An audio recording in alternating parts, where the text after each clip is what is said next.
Good morning. ప్రభువైన యేసుక్రీస్తు వారి పరిశుద్ధ నామములో అందరికీ శుభాలు. ఈరోజు అనుదిన ఆత్మీయ ఆహారంగా కొరింథీయులకు రాసిన 2వ పత్రిక 10వ అధ్యాయం 18వ వచనం ధ్యానించుకుందాం. ప్రభు మెచ్చుకునేవాడు యోగ్యుడు గాని తన్ను తానే మెచ్చుకునేవాడు యోగ్యుడు కాడు. మెచ్చుకొనుట 3 రకాలుగా ఉంటుంది. ఒకటి మనల్ని మనం మెచ్చుకొనుట, సెల్ఫ్ ఎప్రిషియేషన్. రెండవది ఇతరుల చేత ఎప్రిషియేట్ చేయబడుట, పీపుల్స్ ఎప్రిషియేషన్, అంటే ఇతరులు మనల్ని పొగుడుట. మూడవది గాడ్స్ ఎప్రిషియేషన్, అనగా దేవుని చేత ఎప్రిషియేట్ చేయబడుట, మెచ్చుకొనబడుట. గమనించండి, మనమే పొగుడుకుంటున్నామా, ఇతరులు మనల్ని పొగుడుతున్నారా, దేవుడే మనను పొగిడి బ్లెస్ చేస్తూ శబాష్ అంటున్నారా? ఈ మూడు మనం చూసినట్లయితే తాను పొగుడుకునేవాడు ఒక గర్విష్ట అవుతాడు. తాను పొగుడుకునేవాడు తన నాశనం తానే కొనుక్కు తెచ్చుకుంటాడు. ఎందుకంటే తాను పొగుడుకుంటే వాళ్ళలో గర్వం అనేది ఉంటుంది. ఆ గర్వం ప్రతి ఒక్క నాశనానికి ప్రథమ మెట్టి గర్వమే. మనం ప్రజల చేత మెప్పు పొందుతున్నామా, దేవుని చేత మెప్పు పొందుతున్నామా? అన్నిటికంటే శ్రేష్టమైనది ఇక్కడ భక్తుడైన పౌలు చెప్పాడు, ప్రభువు మెచ్చుకొనేవాడే యోగ్యుడు కానీ తన్ను తానే మెచ్చుకొనేవాడు యోగ్యుడు కాదు. ప్రజల చేత మెచ్చుకొనబడితే అది మంచిదే, కొంచెం మనం మెచ్చుకుంటే అది మంచిది కాదు, నాశనం. దేవుని చేత మెచ్చుకొనబడే వారము అయితే బహుధన్యులం. ఎలాగ మనం దేవుని చేత మెచ్చుకొనబడే వారిగా మనం ఎలా ఉండగలం అనేది మనం తెలుసుకుందాం. యేసు ప్రభు చెప్పిన ఒక ఉపమానంలో తలాంతుల కథలో 5 తలాంతులు, 2 తలాంతులు, 1 తలాంతు కథ మనకు తెలుసు. ఇచ్చిన 5 తలాంతుల్ని 10 తలాంతులను చేసిన వాడిని యజమానుడు ఏమన్నాడు? మత్తయి సువార్త 25వ అధ్యాయం 23వ వచనంలో, అతని యజమానుడు భలా నమ్మకమైన మంచి దాసుడా, మెచ్చుకుంటున్నాడా లేదా? మెచ్చుకున్నాడు. కారణం ఏంటి? నీవు ఈ కొంచెములో నమ్మకముగా ఉంటివి, నిన్ను అనేకమైన వాటి మీద నియమించేదను. కాబట్టి ఇక్కడ గమనించండి, ఒక ముఖ్యమైనటువంటి 2 విషయాలు తెలుసుకుందాం.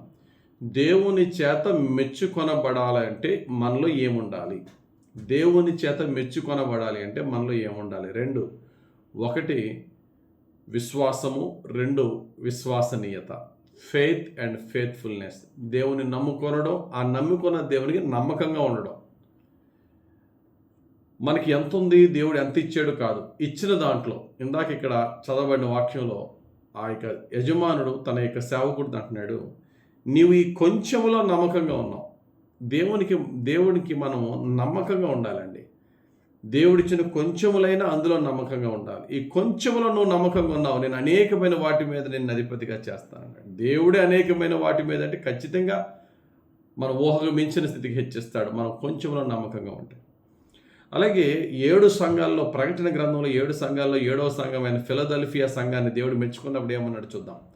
ప్రకటన గ్రంథం 3వ అధ్యాయం 8వ వచనం, నీ క్రియలను నేను ఎరుగుదును, నీకున్న శక్తి కొంచెమై ఉండినను అనే మాట కూడా ఉపయోగించాడు. నీకున్న శక్తి కొంచెమై ఉండినను, నీవు నా వాక్యమును గైకొని నా నామం ఎరుగనలేదో. నీకున్న శక్తి కొంచెమే, అయినా శ్రమల కష్టాలు వచ్చినప్పుడు నువ్వు నన్ను విడవకుండా నమ్మకంగా ఉన్నావు. కాంప్రమైజ్ అయిపోలేదు ఈ లోకంలో. నన్ను ఎరుగనని నన్ను విడిచిపెట్టలేదు. నన్ను నమ్ముకున్న నువ్వు నమ్మకంగా ఉన్నావు.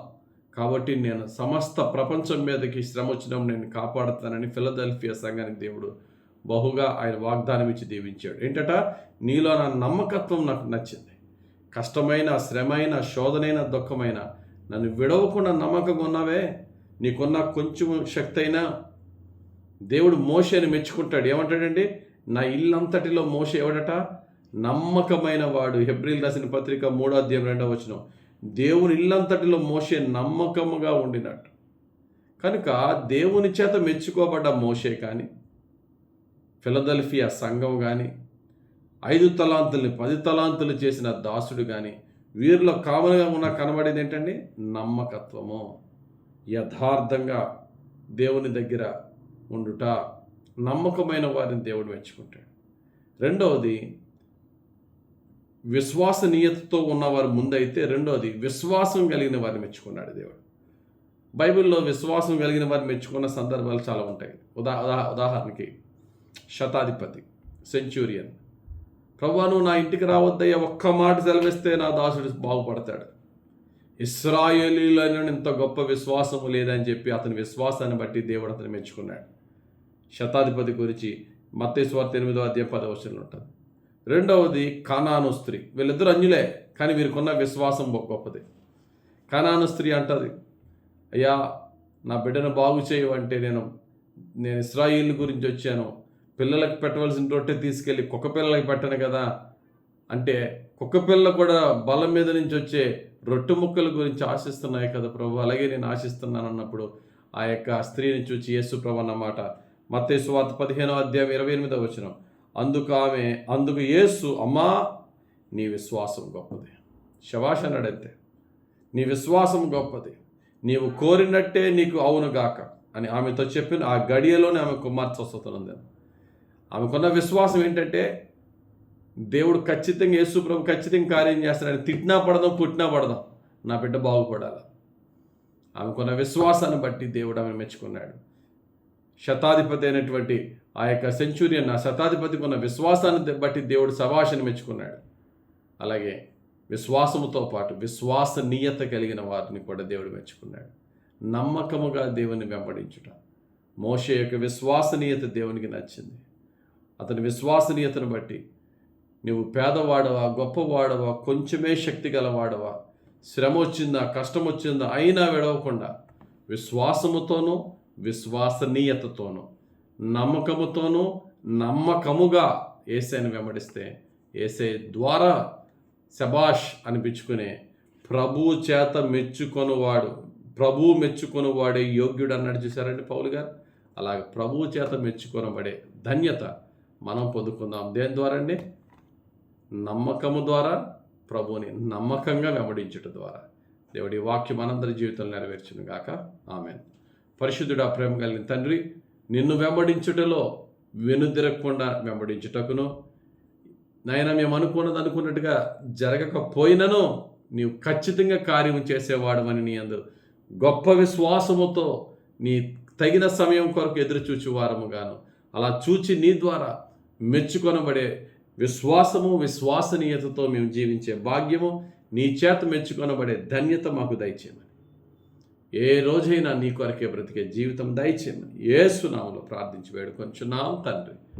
ఆమేన్. తండ్రి యొక్కయు కుమారుని యొక్కయు పరిశుద్ధాత్మ దేవుని అభిషేకం హెచ్చుగా మనపై దిగి వచ్చి ఇప్పుడు ఎల్లప్పుడూ మనల్ని త్రియేక దేవుడు నడిపించి క్షమించి దీవించును గాక. ఆమేన్. ఆమేన్. God bless you. Have a very blessed day.